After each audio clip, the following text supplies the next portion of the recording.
안녕하세요. 평택대에서 동양문명사를 가르치고 있는 조청현입니다. 이번 주 주제는 동양의 과거제도 공정한 인재선발 시스템이라는 제목을 한번 달아봤어요. 서양의 계몽사상가들은 동양의 과거제도에 대해서 상당히 부러워했죠. 그 이유에 대해서는 조금 이따 살펴보기로 하고요. 이 과거 제도가 갖는 특징들이 있습니다.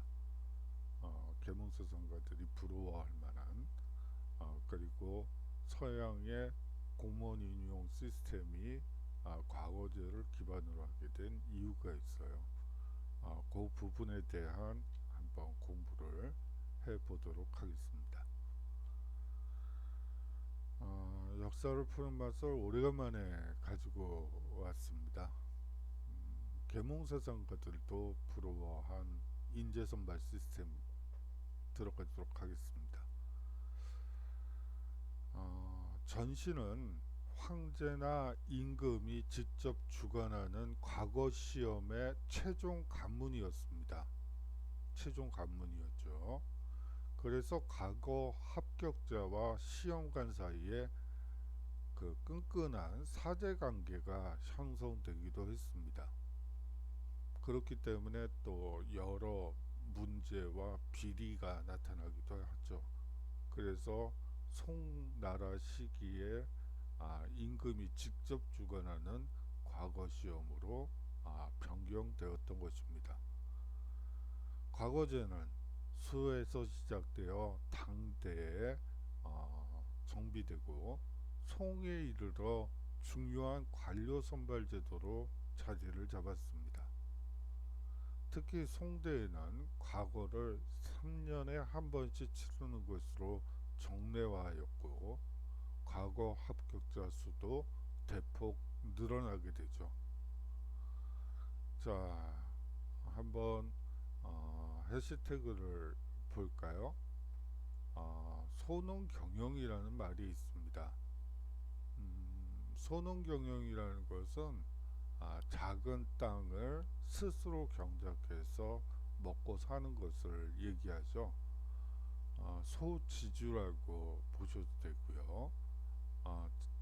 그렇고요. 이 사대부 신사는 제가 뒤에 스타트에서 설명드리도록 하겠습니다. 아울러 상공업 발전이라는 것도 있습니다. 이 소농경영에서 핵심은 뭐냐면 사실은 이런 거죠. 과거 시험을 보기 위해서는 엄청난 비용이 들었어요. 공부를 하기 위해선 보통 과거 급제자들의 평균 나이가 45세, 40세에서 45세 정도 됩니다. 그러면 10대부터 40세까지 공부를 해야지 되는 것이죠.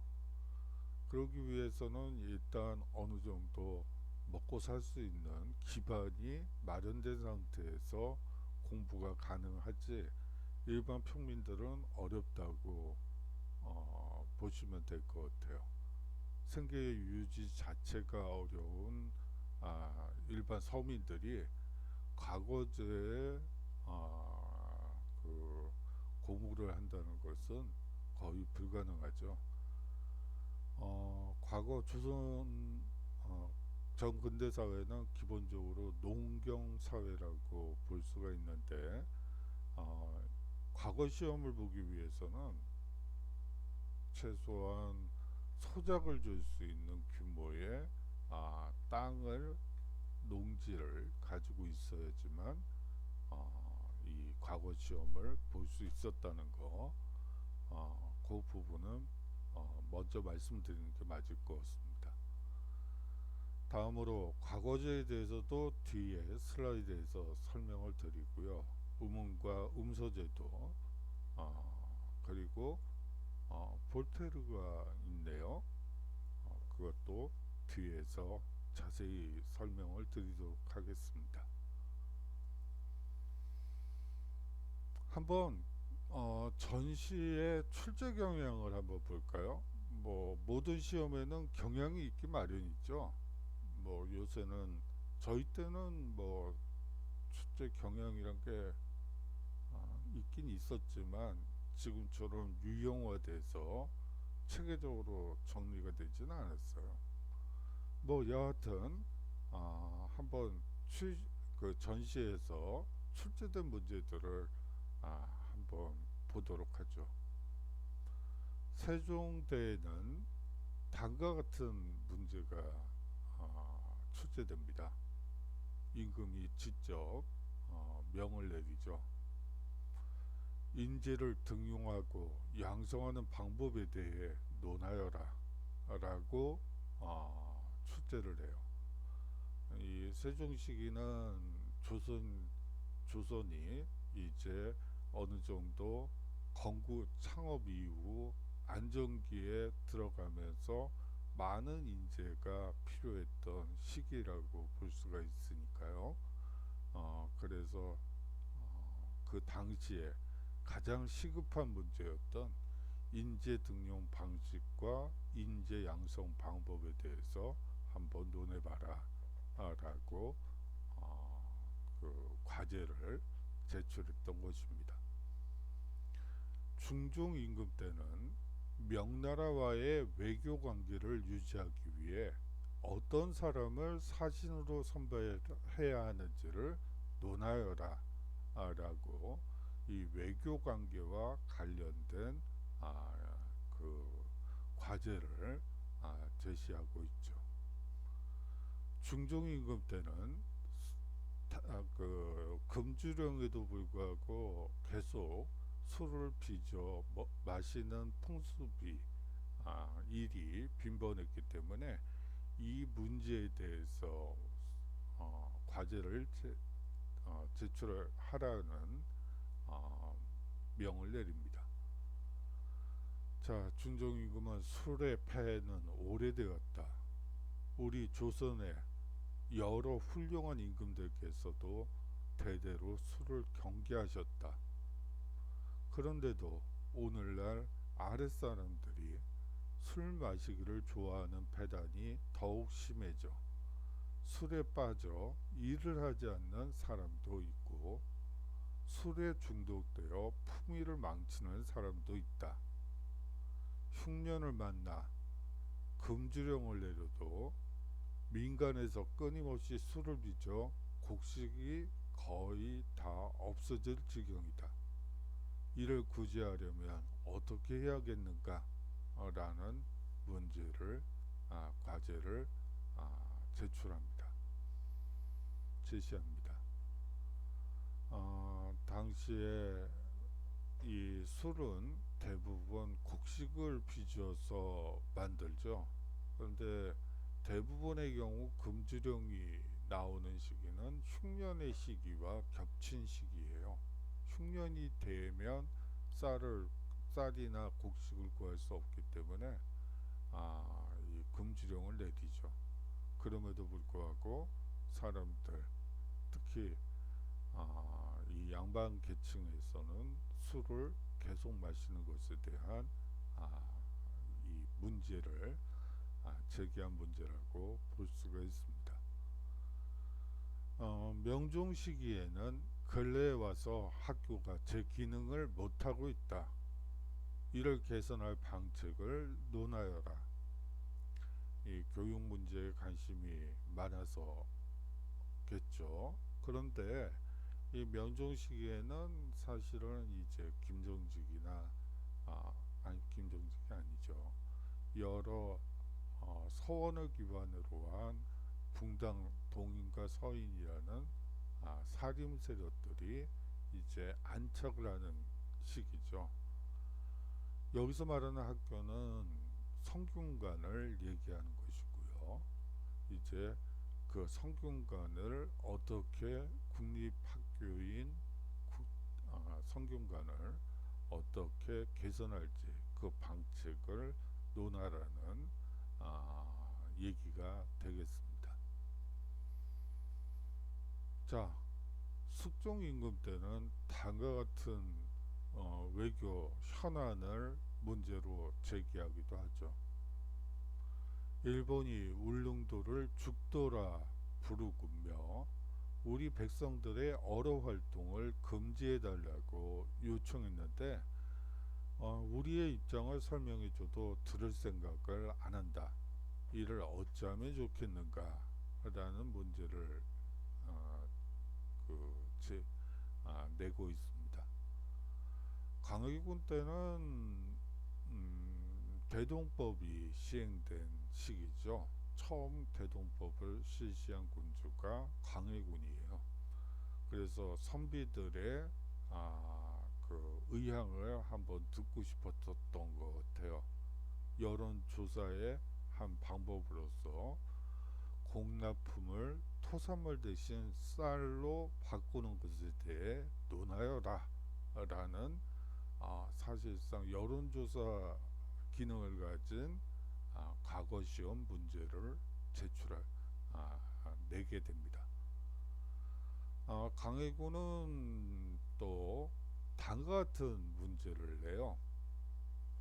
어렸을 때는 새해가 오는 것을 다투어 기뻐하지만 점차 나이를 먹으면 모두 서글픈 마음이 드는 것은 무엇 때문인가? 세월이 흘러감을 탄식하는 데 대한 그대들의 생각을 듣고 싶다 라는 문제를 이제 내고 있습니다. 어떻게 보면 뭐 그렇고요. 정조임금은 또 이렇게 문제를 내요. 요새 이런 문제 냈다가는 공무원 시험에서 임용시험에서 이런 문제 냈다가는 아마 난리가 날 거예요. 온갖 식물 가운데 이롭게 쓰이고 사람에게 유익한 물건으로 남용초보다 나은 것이 없다. 이 남용초는 담배예요. 어떻게 하면 모든 백성에게 담배를 피우게 할 것인지 그 대책을 말해보라 라는 문제를 냅니다. 아마 만약에 과거 시험이 있어서 이런 류의 문제가 나온다면 아마 난리가 나겠죠. 사실상 딱 문제를 받고 사람들이 놀랄 거라고 짐작을 하고 이제 놀란 상태에서 어떻게 합리적으로 글을 쓰는지를 이제 보려고 이런 문제를 일부러 낸 거 아닌가 하는 생각도 듭니다. 자, 그렇다면 과거제 이전에 인재를 뽑는 방식에 대해서 한번 살펴보도록 하죠. 과거제 이전 인재를 뽑는 방식은 크게 두 가지로 볼 수가 있습니다. 첫 번째 방식은 귀족 등 신분을 대대로 세습하는 방식이고요. 또 하나의 방식은 잘 아는 사람을 추천하고 추천자가 일종의 보증을 서는 청거 방식이 되겠습니다. 한 가지는 또 크게 세 가지예요. 한 가지는 제가 말씀 안 드렸던 또 한 가지는 간단히 말씀드리면 믿을 사람은 가족밖에 없다. 다시 말하면 왕족들을 중심으로 해서 왕족 친인척을 그 대대로 그 관료로 선발하는 그런 방식이 되겠죠. 자, 그 과거제 이전에 인재를 뽑는 방식은 사실상 이 두 가지 세습과 청거 두 가지였는데 화랑제도는 약간 좀 독특해요. 이 화랑은 초기에는 대부분 여성이 화랑이 되죠. 이 화랑의 매력으로 인재를 모으고 화랑과 휘하에 모인 낭도의 공동생활로 결속력을 다지고 교육시킵니다. 그 중에서 능력이 탁월한 자를 청구해서 뽑아 신라의 문무관직에 임용했던 것이 신라의 화랑제도의 특징이에요. 그러다가 이 유교 지식에 대한 시험을 치러 관리를 등용한 제도가 이 신라의 독서 삼품가입니다. 사실상 삼국 통일을 이룬 통일 신라 시기에 관료를 충원하는 데 있어서 유교 지식을 처음 시험을 통해 평가했다고 보시면 되겠어요. 하지만 당시는 관리 등용의 성적을 참고 자료로만 활용했죠. 이 본격적으로 과거제도, 다시 말하면 시험 성적이 당락을 좌우하는 과거제도는 이 고려 4대 광종 때 처음 시행되게 됩니다. 물론 신라에서 육두품 이하 관료들은 독서 삼품가를 통해서도 출세하는 데는 한계가 있었기 때문에 당나라의 외국인 특별 전형인 빈공과에 응시하는 경우도 많습니다. 그리고 당나라에서 공부했거나 빈공과에 급제한 경력이 있으면 육두품 이하의 좀 하급 관료 출신 집안이라 하더라도 신라에 귀국해서 적어도 태수 자리는 보장받고, 문제는 평생 태수로 살아야지 된다는 게 문제였죠. 이 당나라의 빈공가에서 사실은 그 얘기는 빼고요. 자, 이 빈공가에서 발해와 신라의 경쟁도 아주 치열했어요. 누가 1등을 하느냐를 두고 신라 사람들과 발해 사람들이 서로 경쟁하고, 또 사신단이 가서 이번에는 우리 발해 청년이 이 빈공과에 많이 지원을 하니까 이번에는 1등은 우리 발해 출신으로 하는 것을 부탁드린다. 뭐 이런 식의 공문들이, 외교 문서들이 많이 발견이 되죠.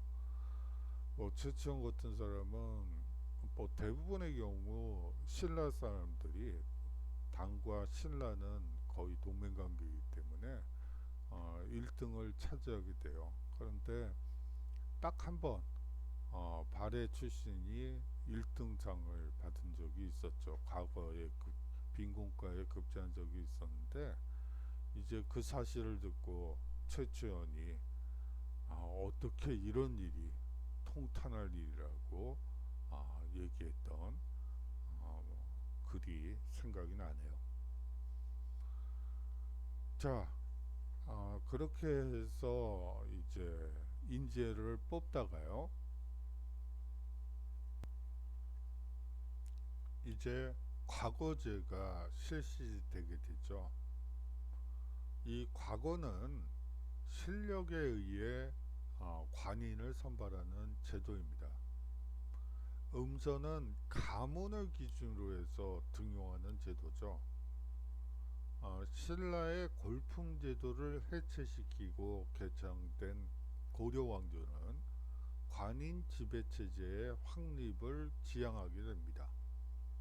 이에 관인의 신분을 획득한 자에 대해서는 자손 대대로 그 신분을 계승해 주려고 노력하게 되죠.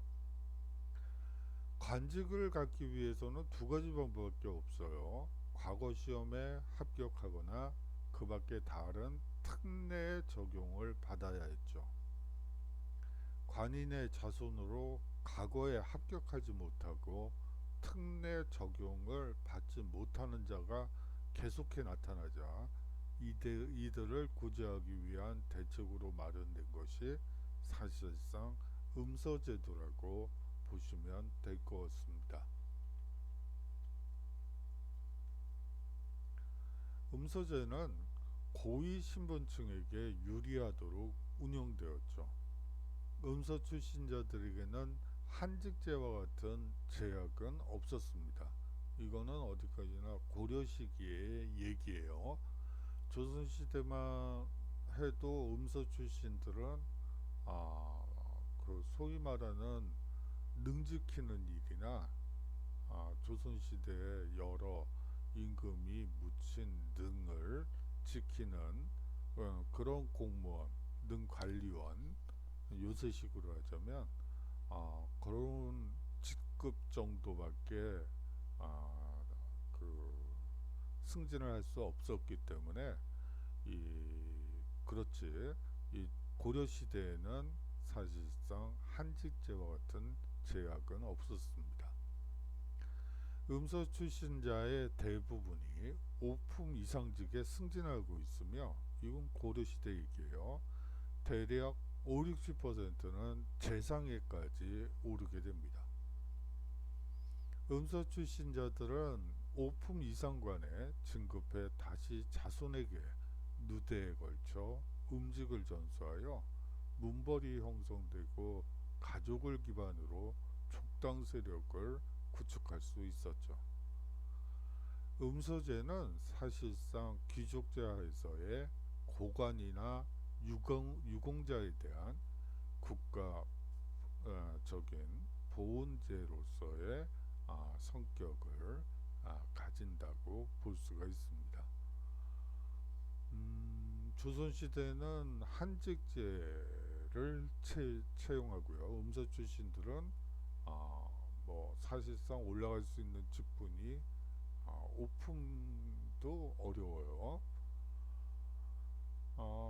예외가 있다면 정약용의 아버님 정도가 예외라고 볼 수가 있죠. 그분은 8대 이상이 당상관 이상의 높은 벼슬을 한 사람이었기 때문에 사실상 음서로 관직에 오르게 돼요. 그런데 이 한직제 때문에 임금이 영조 임금이 자네는 그냥 지금 관직에서 물러나서 시험을 보고 과거 시험을 보고 다시 과거 시험을 보고 특채로 들어오는 거. 뭐 어차피 자네는 글을 잘 쓰는 사람이니까 그렇게 하는 게 어떨까라고 영조 임금께서 얘기를 하죠. 그런데 그것을 끝끝내 고사했던 기록도 있습니다. 여하튼 오품 이상직에 오를 수 없음에도 불구하고 조선시대엔 고려시대에는 5, 60%가 재상에 진출하게 되죠. 자, 다음으로 이 음서제를 중요하게 보는 사람들도 있고요. 이 과거 시험을 연구하시는 학자들 중에서 중요하게 보는 시각이 있고, 이 과거제의 부수적인 것이 음서제라고 보는 그런 부수적으로 보는 시각 두 가지가 있습니다. 먼저 중요하게 보는 시각을 한번 살펴보도록 하죠. 음서의 존재를 과거의 한계성과 관인체제의 귀족제적 특성을 의미하는 것으로 딱 전제해 놓고 관리 등용법상 음서제의 기능을 중요시합니다. 중앙귀족 중에서도 상급 관직을 누리고 있는 보다 좁은 특권층의 관계 진출을 보장하는 제도가 음서제고, 일반적이고 떳떳한 출사, 다시 말하면 관리로 등용하는 하나의 방식이다라는 의의를 갖는다고 보고 있습니다. 나아가 음서제는 지배계층의 형성과 특권을 유지함에 있어서 커다란 영향을 준 것으로 파악하고 있죠. 음소로 5급 아까 나온 것처럼 오품 이상직에 오르는 경우에 사실은 공음전이라고 해서 또 땅을 내리게 되죠. 이러한 것들이 그 지배계층의 형성과 특권을 유지함에 있어서 커다란 영향을 준 것으로 파악하고, 이것은 사실상 고려 사회를 귀족제적인 국가로 보는 시각이기도 합니다. 이 음서제도를 부수적인 과거제의 하나의 껴무지로 들어가는 것으로 보는, 아주 좁게 보는 시각도 있습니다. 근원적인 출사의, 다시 말하면 관료가 되는 방법은 과거제도였으므로 음소는 다만 부족한 문반을 보충하기 위한 보조수단이 아니겠느냐. 과거제에 따르는 부차적 내지 종속적인 제도에 그러니까 불과한 것이 아니겠느냐. 오히려 과거제가 엄전해 있다는 사실을 드러내는 또 다른 증거가 아니겠느냐. 음서의 해석은 고려 사회의 정치적 성격을 규정하는 중요한 논거이기도 합니다. 자, 이제 중국으로 한번 이제 우리나라의 상황을 통해서 한번 과거제를 한번 설명해 봤어요. 여러분들이 쉽게 이해하라는 측면에서 이제 한번 중국을 한번 보도록 하죠. 중국에서는 고대 사회의 그 신분층이 천자, 제후, 대부, 사, 서민 등 5계급으로 구분되었습니다. 이 중 천자와 제후는 황제 및 왕을 뜻하여 이들 군주를 제외하면 대부와 사가 지배계급이라고 볼 수가 있겠죠. 대부는 사실상 관리라고 보시면 되고요. 사는 초에 묻혀서 공부하는 사람이라고 보시면 될 것 같습니다. 대부와 사가 지배계급이고요. 피지배자인 서민과 구분되는 계층이기도 했습니다. 통일 국가를 형성하게 된 한은 사와 서민의 구별을 없애버렸어요. 그렇게 하다 보니까 새로이 관리가 된 사람들과 백성이 구분되게 되죠. 다시 말하면 이제 그 지배계급으로서 관료 집단과 공부하는 사람들, 이렇게 두 개가 사실상 하나, 즉 관리들과 백성들, 이렇게 나뉘게 됐다고 보면 될 것 같습니다. 이 관리의 지위가 세습하자 사족이라 불리어 육조를 중심으로 한 귀족 정치 시대로 접어들게 되죠.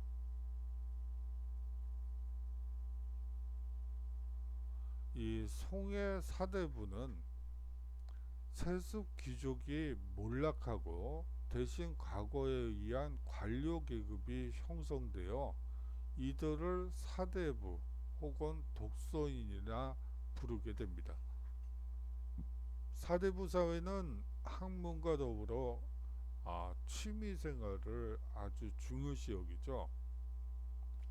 그들이 취미 생활도 그리는 그림은 사대부화, 조선시대에는 문인화라 부르죠. 이 직업화가의 그림보다 더 높이 평가를 했습니다. 이러한 사대부가 명청시대에 들어가면, 명청 때에 이르면 신사층으로 이름이 바뀌게 돼요. 중국 명청 때 정치, 경제, 사회, 문화 등 여러 방면에서 영향을 행사한 계층이 이들입니다. 대부분 지주층으로 구성되었죠. 신사층은 유교적 교양과 학식을 갖춘 지식인층이라는 점에서 송대의 이 사대부와 성격이 거의 같다고 보시면 될 것 같습니다. 신사층을 구성하는 범위는 현역 관료, 퇴직 관료, 과거 시험에 응시하였으나 벼슬하지 않은 거인, 생원 등을 포함하게 됩니다. 신사는 관직 경력자와 간직에 나아가지 못한 관직 지망생 등을 포함하는 용어죠. 이들은 민중의 교육과 교화를 담당하고 여론을 조성했습니다. 지방간과 긴밀한 유대관계를 유지하면서 향촌 사회에서 막강한 영향력을 행사했죠. 사실상 서원과 향약을 중심으로 활동했던 사림과 거의 유사한 모습을 보인다고 여러분들이 생각하시면 될 것 같습니다. 이 신사층은 15세기 중엽부터 출현하게 됩니다. 신사가 사회계층으로 정착되어 정치, 경제, 사회, 문화 등 여러 방면의 역할을 독점하면서, 여기서 핵심어는 독점이죠. 사회적으로 지배적 지위를 확립한 것은 언제일까요? 바로 명말 청초입니다. 이들이 사회 지배층으로 발전한 것은 요역을 면제받는 특권과 함께 송대와는 달리 생원과 거인은 모두 종신으로 자격을 보장받는 데 있죠.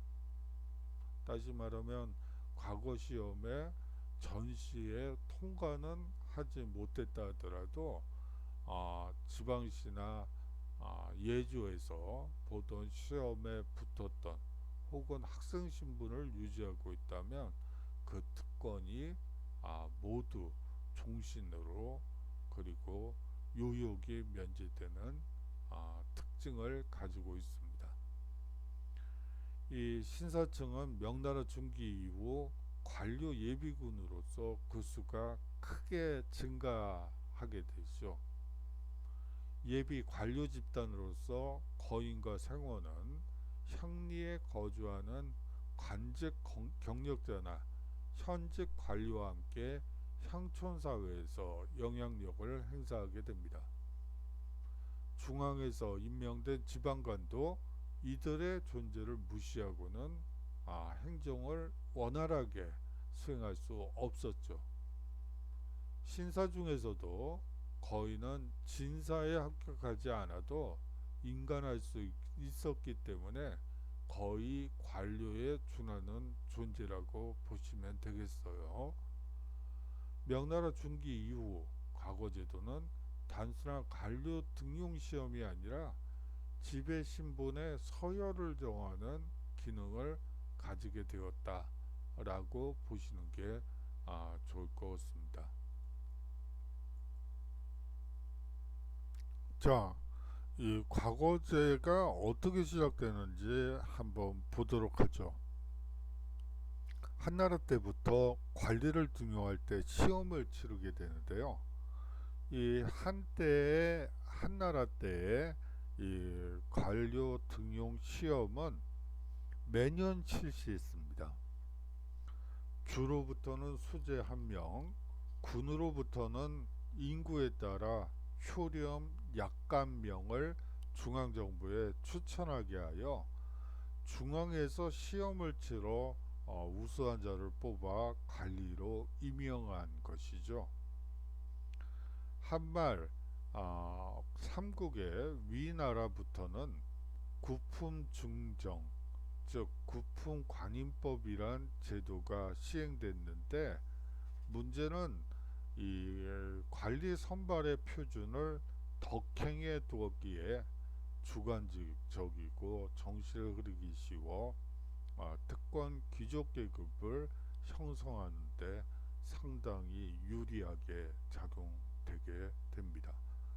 이 구품증정제는 사실은 과거제도로서의 의미가 있다기보다는 사실상 귀족제적인 귀족제 사회를 만드는데 더 많은 영향을 미치게 됩니다. 어떤 점에서 그럴까요? 한번 여러분들이 조사를 통해서 과제로 제출해 주셨으면 좋겠습니다. 구품 중정제가 무엇인지, 그리고 그것이 귀족 사회를 형성하는데 수당식이 귀족 사회를 형성하는데 어떤 그 영향을 미치는지 한번 조사를 해주시기 바랍니다. 수당의 과거 제도를 보도록 하겠습니다. 수는 객관적이며 공평한 시험을 통하여 오직 재능에 따라서 우수한 자를 뽑아 관리로 채용하는 과거 제도를 처음 시행한 나라입니다. 당은 사실상 수의 제도를 거의 그대로 답습하다시피 했죠. 아울러 수재, 명경, 진사과 등의 과목을 두게 됩니다. 수재는 사실상 정치론이죠. 이런 정책은 어떻게 해야지 된다. 과거에 과제로 제출되는 문제, 정치 현안에 대한 문제 해결, 이것을 그 평가하는 시험이라고 보시면 되고요. 명경과는 유학을 어느 정도 공부했는지 살펴보는 거죠. 경전의 숙달 정도는 어느 정도였는지, 암기는 제대로 하고 왔는지 를 본다고 보시면 되고요. 그 뜻은 제대로 이해했는지. 마지막으로 진사는 문학이라고 보시면 돼요. 뭐 앞서 전시에서의 출제 경영에서 보았듯이 광해군은 나이가 들어가는 것에 대해서 어떻게 생각하느냐라고 문학적인 그 시험 문제를 냈죠. 그런 류의 문제라고 보시면 될 것 같습니다. 하지만 이 수재, 명경, 진사는 점차 진사과와 명경과가 성황하게 되면서 이 수재는 사실상 없어지게 됩니다. 특히 진사가 존중되어 유명한 인물이 많이 나오게 됐죠. 이밖에 법률 전문의 명법과 서산 등의 과목이 있는데 이거는 조선시대에 이제 잡가라고 하는 것과 중인계층 실무자들을 뽑는 시험과 같다고 보시면 될 것 같습니다. 당의 과거제를 한번 살펴보도록 하죠. 앞서 거의 수나라의 제도를 답습하다 했다고 했었는데 이 당나라가 좀 차이가 있는 부분은 이제 2단계로 분류했다는 게 가장 큰 차이점이에요. 어떻게 보면 시행 방법, 시행 방법을 이제 바꿨다라고 보시면 되겠습니다. 진사과의 경우 지방의 주연에서 향시, 어떻게 보면 예비 시험이라고 볼 수가 있겠죠. 를 보고 이에 통과한 자를 향군 진사라 했습니다.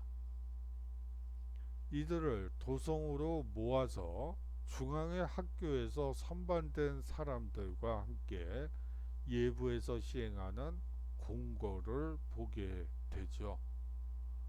공고의 통과가 되면 즉시 진사급제에 칭호를 주고 고급 관리가 되는 길을 열어주게 됩니다. 진사급제자 중 성적이 가장 우수한 자를 장원이라 하고 최소 연소자를 탐화라 했습니다. 이 송해 과거제도 사실은 수당의 과거제도를 거의 답습하다시피 하는데 한 가지 예외적인 게 있어요. 큰 차이가 있어요. 한번 그 차이를 느껴보시면 좋을 것 같습니다. 송 이후에는 여러 과목의 이름을 폐지하고 내용을 통합하여 진사 일과만 실시하게 됩니다. 문화적 소양을 보는 것이죠. 사실상 경전을 외웠는지 제대로 이해했는지 뜻은 풀이할 수 있는지 보다는 그것을 그 유교 경전을 활용해서 자신의 생각을 글로 쓸 수 있는 인재를 뽑는 진사 일과만 실시하게 됩니다. 진사는 예부에서 수여한 자격에 지나지 않았기 때문에 그들이 실제로 관리로서 임용되려면 별도로 2부에서 시행하는 채용시험인 전시를 거치지 않으면 안 되었습니다. 송 때는 공고 뒤에 황제가 직접 보는 전시가 불가되고 진사는 황제의 심사를 거쳐서 뽑힌 자들이었기 때문에 2부에서 시행하는 전시는 명목적인 것이 되어버립니다. 자, 황제가 직접 문제를 내고 직접 읽어보고 저자의 글이 마음에 든다 해서 뽑게 되는 것이죠. 그렇게 되면서 사실상 황제의 역할이 그리고 관료 집단에 대한 이 송치기를 우리가 황제 독점권이라는 표현으로 많이 얘기가 되는데 그것의 한 드러내는 방식이 바로 과거제를 통한 것이다 라고 여러분들이 이해하시면 될 것 같습니다. 명청의 과거제는 또 송과는 약간 달라요. 명청 시대에는 과거가 더욱 성대하게 시행되었죠. 지원자 수가 너무 많아서 중앙과 지방의 학교 학생들, 학교에 적을 두고 있는 학교 재적자, 그리고 감생, 생원 등만 응시할 수 있도록 지원 자격을 약간 줄였어요. 제한시켰죠. 때문에 학교에 입학하려는 입학시험인 동시가 필요하게 되어 이 동시가 마치 과거 예비시험과도 같은 양상을 띠게 됩니다. 동시에 응시하는 사람은 그 같은 때에 응시하는 사람은 연령의 고하를 불문하고 동생이라 하였고 특수한 천업 종사자를 제외하고는 그 자격에 제한이 없었습니다. 청은 각 단계의 본시험 뒤에 다시 소시험이 부과되어 더욱더 복잡해진 시험 구조를 가지게 됩니다. 3단계로 이루어지게 되죠. 예비시험, 학교 학생 선발 시험이라고 보시면 되는데 3단계로 이루어집니다. 제1단계는 현시를 현시라고 하는데요. 이 현시는 현의 장관인 지연이 시행하게 됩니다. 5일에 걸쳐 사서, 오경, 시, 부, 론을 시험하게 되죠. 청조의 교육 헌장인 성유 광운 16조 중에 1조를 써서 제출하는 것이 이 1단계의 마지막 시험이었어요. 제2단계는 지부에서 시행하는 부시고요. 제3단계는 중앙에서 각 주에 파견된 제독 학정, 한성의 교육, 그러니까 지금 시도 교육감이라고 여러분들이 현재를 기준으로 해서 보면 그렇게 보면 될 것 같아요. 제독 학정은 한성의 교육을 관장하는 대관으로서 총독에 필적하는 권력을 가진 관리죠. 이 제독 학정이 시행하는 원시가 있습니다. 이 모두 제1단계와 동일한 과목의 시험을 치르게 되죠. 학정은 3년 동안에 2회 관내에 부를 순회하여 부시의 합격자에 대하여 실시하게 됩니다. 합격자는 부학, 현학 등에 배속되어 학생이 되죠. 생원이 되었습니다. 기말 시험을 보게 될 텐데, 기말 시험은 뭐 여기서 1단계가 뭐냐, 2단계가 뭐냐, 3단계가 뭐냐 이런 식의 것들은 묻지 않을 예정이에요. 큰 주제를 중심으로 해서 여러분들의 생각을 들어보는 시험과 관련해서는 뭐 학교에서 이제 또 공지가 나오겠죠. 그 공지에 따라서 실시하도록 하겠습니다. 뭐 지금 섣불리 이렇게 보겠다 저렇게 보겠다라고 얘기할 수 있는 상황은 아니네요. 자, 향시, 회시, 전시에 대해서 살펴보도록 하죠. 너무 요거를 긴장감을 가지고 들으실 필요는 없어요. 어차피 이 자세한 거를 시험에 낼 생각은 없어요. 여러분들이 그 당시에 이런 분위기에서 어떻게 되는 거지?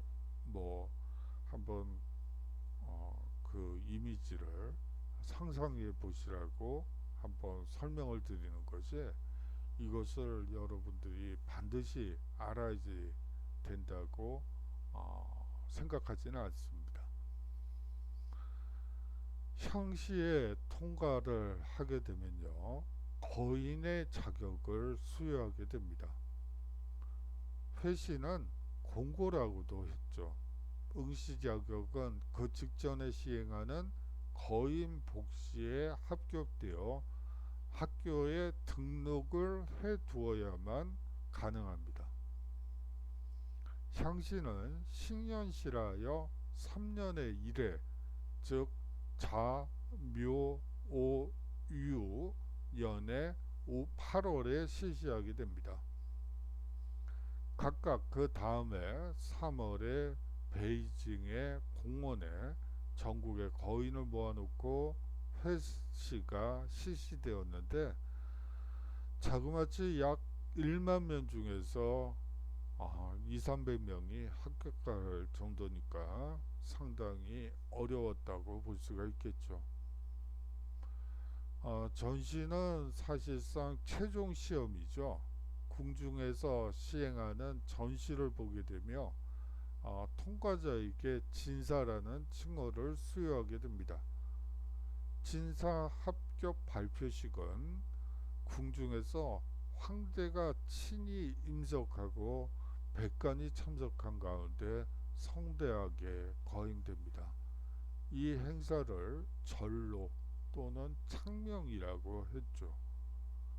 수석 합격자를 장원, 차석 합격자를 방한, 삼석 합격자를 탐하라고 이들 세 명을 제1갑이라 하여 진사급제라고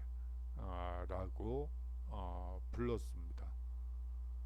아울러 다음에 제2갑 약간명에게 진사 출신, 나머지 3갑에게는 진사, 동진사 출신, 다시 말하면 진사와 거의 같다라고 하는 이름으로 이들을 불렀습니다.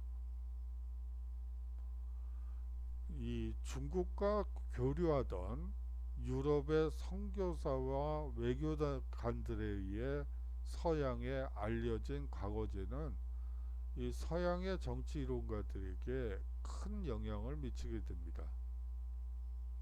이전까지 서양의 공무원 채용 시스템은 신분제나 인맥에 의한 채용, 아니면 제도적으로 인정되고 있던 관직 매입, 이렇게 세 가지 방법밖에 없었기 때문이죠. 자, 어차피 신분제는 귀족 출신이나 성직자들 중에서 공무원을 임용하는 거니까 뭐 신분제는 그렇고요. 이 당시에 추천장이 상당히 중요해요. 이 추천장 제도는 뭐 여러분들이 대학을 들어갈 때도 요 근래에는 좀 쓰이는 거 같긴 한데, 뭐 미국 대학에 유학을 가려도 추천장이 필요하죠. 이러한 추천장 방식은 사실상 보증하는 거죠. 이 사람은 내가 봤을 때 귀 대학에 가서 혹은 귀 직장에 들어가서 충분히 잘할 것이다. 사실상 그 사람을 보고 채용될 사람을 보고 그 사람을 뽑는 것이 아니고, 그 사람을 추천장을 써준 사람을 보고 인재를 등용하는 그러한 방식이 된다고 보시면 돼요. 이 대부분 외교관직이나 그런 경우에 추천장을 통해서 임용되는 특징을 가지고 있어요. 이 뭐 베네치아나 이탈리아의 여러 도시 국가들에서는 신분제보다는 추천장이 더 중요했죠. 다음으로 이 관직 구입이 있는데요. 이 시기는 이제 중앙관료제와 상비군이 필요했던 시기죠. 그렇기 때문에 돈이 많이 필요했어요, 국왕이. 그러다 보니까 세금을 무한정 올릴 수는 없죠. 세금을 무한정 올리다가 폭동이 일어나니까요.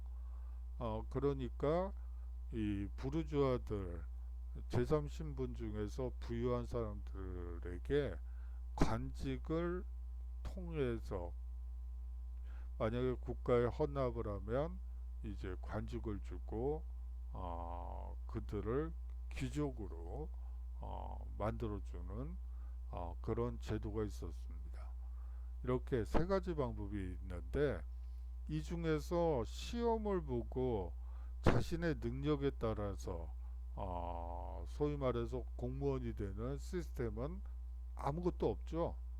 신분제에 의한서 뽑히거나 뭐 인맥 추천장을 통해서 뽑히던, 돈 주고 관직을 사던, 이 당시에 관직명들이 참 신기한 것들이 많아요. 루이 14세, 15세, 16세 시기의 관직명 중엔 국왕 지팡이 담당, 뭐 차관보, 차관, 장관, 지팡이 관리하는데 무슨 장관까지 필요하겠나 싶죠. 요새 그런 식의 직함이 만들어지면 아마 난리가 날 거예요. 하지만 이 시대에는 국왕의 근엄한, 그리고 군대 조직, 관료제 시스템을 만들기 위해서 돈이 많이 필요했기 때문에 그런 직함을, 뭐 장관이 한둘이 아니에요. 지팡이 담당 장관이 한둘이 아니에요. 그런 식으로 해서 관직을 통해서 돈을 끌어모으는, 그거는 어디까지나 세금을 너무 늘리지 않기 위한 하나의 고유지책이기도 했죠. 여하튼 그런 사회였기 때문에 능력이 중시되는 시스템이 아니었기 때문에 이러한 문제를 해결할 대안이 요구됐다고 보시면 되겠습니다. 계몽사상가들은 보편적으로 모든 사회 구성원들을 대상으로 하여 그 능력을 시험하고 채용하는 각오제에 깊은 관심을 드러낼 수밖에 없었죠. 자, 처음으로 영국은 노스코트 트레벨리안 리포트에 따라서 영국력 인도에서의 영국 동인도 회사의 직원 채용 제도를 개혁하려는 시도를 하게 됩니다. 그렇게 실행한 영국령 인도에서의 공개 채용, 경쟁 채용 시험은 아주 성공적이었어요. 영국 정부는 1855년 영국 공무원 채용에도 시험 제도를 도입하게 되죠. 19세기에 독일과 프랑스 등의 다른 서방 국가들도 점차 시험 제도의 도입에 착수하게 됩니다. 이 바다 건너 미국에서도 1883년부터 공무원 공개 경쟁 채용 시험이 시행되게 되죠. 과거 제도를 서양에서 재해석해서 수용하여 근대적인 평가 제도가 나타난 것으로 보시면 될 것 같습니다. 근대화된 평가 제도는 시험 점수라는 공정하고 균일한 기준에 따라서 임용하는 방식이었죠. 국가를 운영하는 공무원 관료 집단을 특권층의 전유물이 아닌 모든 시민과 사회 구성원으로부터 모집한다는 근대 공무원 임용시험의 특징이 있습니다. 의지와 실력만 있으면 귀족이든 평민이든 정부 관료가 될 수 있었던 것이죠. 결과적으로 과거 제도의 수용이 전문화된 관료층을 만들어내는데 커다란 공헌을 했다고 볼 수가 있고요. 아울러서 민주주의 사회의 가장 중요한 요소 중 하나인 평등이 실현되었다고 볼 수가 있습니다. 기회의 평등. 누구나 능력만 있으면 국가에 공헌할 수 있고 그에 걸맞는 대가와 사회적 지위를 얻을 수 있기 때문이죠. 마지막으로 작가에 대해서 잠시 좀 살펴봐야 될 것 같아요. 우리가 보통 문무과에 대해서는 많이 얘기를 하지만 작가에 대해서는 별로 언급도 잘 안 돼 있고, 그래서 한번 살펴보도록 하겠습니다. 작가는 궁중에서의 실무, 육조 행정기관에서의 실무, 그리고 지방관청에 속한 실무를 담당하는 관리를 선발하는 시험으로만 알려져 있어요. 하지만 그거는 반만 맞고 반은 틀린 말이죠. 왜냐하면 전문직 종사자를 뽑는 시험도 있었기 때문이에요. 작가에는 고정적으로 시험이 실시되는 분과와 그렇지 않은 분과, 즉 정기과와 부정기과. 정기과는 사실상 3년에 한 번씩 문무과 시험과 병행해서 같이 치르게 돼요. 거기에 비해서 이 부정기과는 각 기관에서 필요한 인력이 있을 때 특별 채용을 하는 형식이라고 여러분들이 생각하시면 될 것 같아요. 대부분 전문 분야일 확률이 높습니다. 작가에서는 경국대전에 의해 역과, 쉽게 얘기하면 통번역과라고 보시면 되겠죠. 현대 기준으로 의과, 의사들이라고 보시면 되고요. 음양과, 이것은 지리학이나 천문학이나 운명학이라고 이 세 가지 과가 있거든요. 결국은 천문, 지리, 뭐 그 운명, 이렇게 어떻게 보면 천문학, 지리학은 뭐 전문 분야니까 따르고요. 이 주역을 중심으로 한 를 뽑는 음양과가 있고요. 율과는 사실상 법률 실무를 어느 정도 알고 있고 또 쉽게 설명하는지를 이제 보는 시험이라고 보시면 되겠어요. 여기서 보시면 알겠지만 다 전문직이죠. 역과를 한번 보도록 하죠. 역관을 선발하는 시험입니다. 이 사실상 사역원에서 주관하는 시험이라고 보시면 되고요. 한학, 몽학, 외학, 여진학으로 나뉘어져 있었습니다. 한학은 중국어 시험이고요. 몽학은 몽골어 시험이에요. 외학은 일본어 시험이고요. 여진학은 만주어고요. 이 외국어 대학이 있었다고 여러분들이 생각하시면 될 것 같아요. 한학은 중국어죠. 초시에서 45명. 이게 시험이 세 군데서 보게 돼 있어요. 한성시라해서 한성에서 보고요. 해주시와 평양시에서 각각 시험을 보는데요. 한성시를 통해서는 23명, 해주시를 통해서는 7명, 평양에서 본 시험을 통해서는 15명을 뽑아서 이 숫자가 어떻게 되죠? 45명 중에 이제 중앙에서 모여서 시험을 보죠. 거기에서 총 13명을 선발하게 됩니다. 몽학, 외학, 여진학은 초시에서 4명, 복시에서 2명을 선발하게 되죠. 조선 중기 이후 주변 국가와의 교류가 증가하면서 통번역 수요도 증가하게 되죠. 이 과정에서 역관의 지위 상승이 이루어지게 됩니다.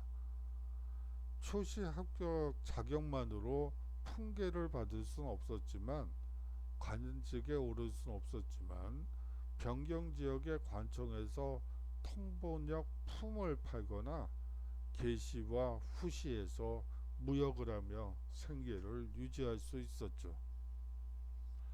의과는 의원을 선발하는 시험으로서 내의원이 아닌 전의감에서 주관하게 됩니다. 초시에서 18명을 선발하고 복시에서는 9명을 선발해요. 딱 절반이죠. 성적에 따른 근무지는 성적에 따라서 결정이 돼요. 사실상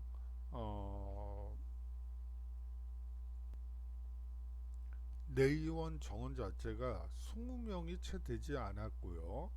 그 중에서도 순수 의원직은 10명 내외였기 때문에 사실상 내의원에서 근무한다는 것은 거의 어려운 일이었죠. 대부분 해민서나 활인서에서 근무하게 됩니다. 여의치 않으면 지방 감령에서 근무하는 경우도 많았죠. 이 보면 뭐 사극 같은 경우에 이 보면 시험에 합격하면 그냥 곧바로 내의원으로 들어가는 것처럼 뭐 그렇게 그려지는 것들도 있는데 그게 아니고 이게 뽑는 인원들이 한정돼 있었기 때문에 성적에 따라서 근무지가 결정됐다고 보시는 게 더 합리적이죠. 자, 음양가와 유일가를 보시도록 하죠. 이 음양가는 관상감에서 주관을 하게 됩니다. 크게 이 천문학과 지리학, 명과학으로 나누어서 시험을 보게 돼요. 천문학은 초시에서 10명을, 복시에서 5명을 선발하고요.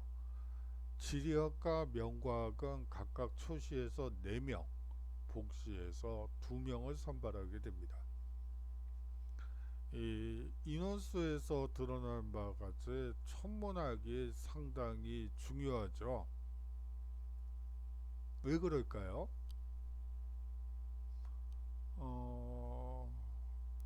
달과 지구와 별과의 관계는 세상 이치를 설명하는 가장 중요한 근거 자료가 됐기 때문이죠. 일식이 일어난다. 태양이 이제 사라지고 있다. 그것은 상당히 불길한 예감이 드시죠? 아니, 물론 이제 그렇게 생각하는 지금 사람들은 없지만 과거에는 그렇게 생각했다는 것이죠. 자, 그렇게 해서 천문학이 상당히 중요하다는 것을 알 수가 있고요. 이제 율가로 넘어가도록 하죠. 청주에서 실시한 시험입니다. 초시에 18명을, 복시에서 9명을 선발하게 되고요. 율가는 사실상 법률 실무, 그리고 법률을 쉽게 풀이하는 역할을 담당하는 관리라고 보시면 돼요. 이 부정기과들도 있습니다. 부정기과에는 산과라고 해서 계산 잘하는지 못하는지, 서책과라고 해서 이제 책을 관리하는, 쉽게 얘기하면 요 근래에 도서관 학과, 문헌정보학과 계열이라고 보시면 될 것 같고요. 이 도학과라고 해서 그림을 이 잘 그리는지 여부를 판별하는 시험도 있었습니다. 관리를 뽑는. 그런데 조선왕조실록에 의하면 요리 실력을 평가하는 작가를 실시해 사홍원, 참봉을 뽑기도 하고요. 사축서에서는 가축과 관련된 지식을 평가하는 작가를 실시했다는 기록도 있습니다. 요새 개념으로는 수의사가 되겠네요.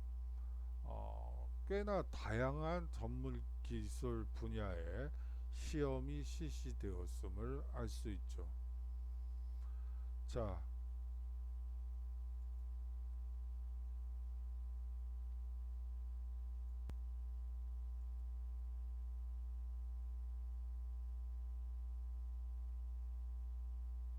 자, 수고 많으셨고요.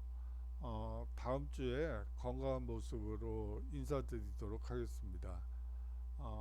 아울러서 다음 주에 대면 수업이 있을 것으로 생각을 했었는데, 이태원에서 좋지 않은 일들이 있어가지고 아무래도 아직 공문을 받지 못했는데 아마도 다음 주에도 대면 수업은 어려울 것으로 보여요. 학교 공문에 예의주시하면서 변경사항이 있으면 공지사항을 통해서 말씀드리도록 하죠. 자, 그러면 건강한 모습으로 다음 주에 인사드리도록 하겠습니다. 자, 그러면 안녕히 계십시오.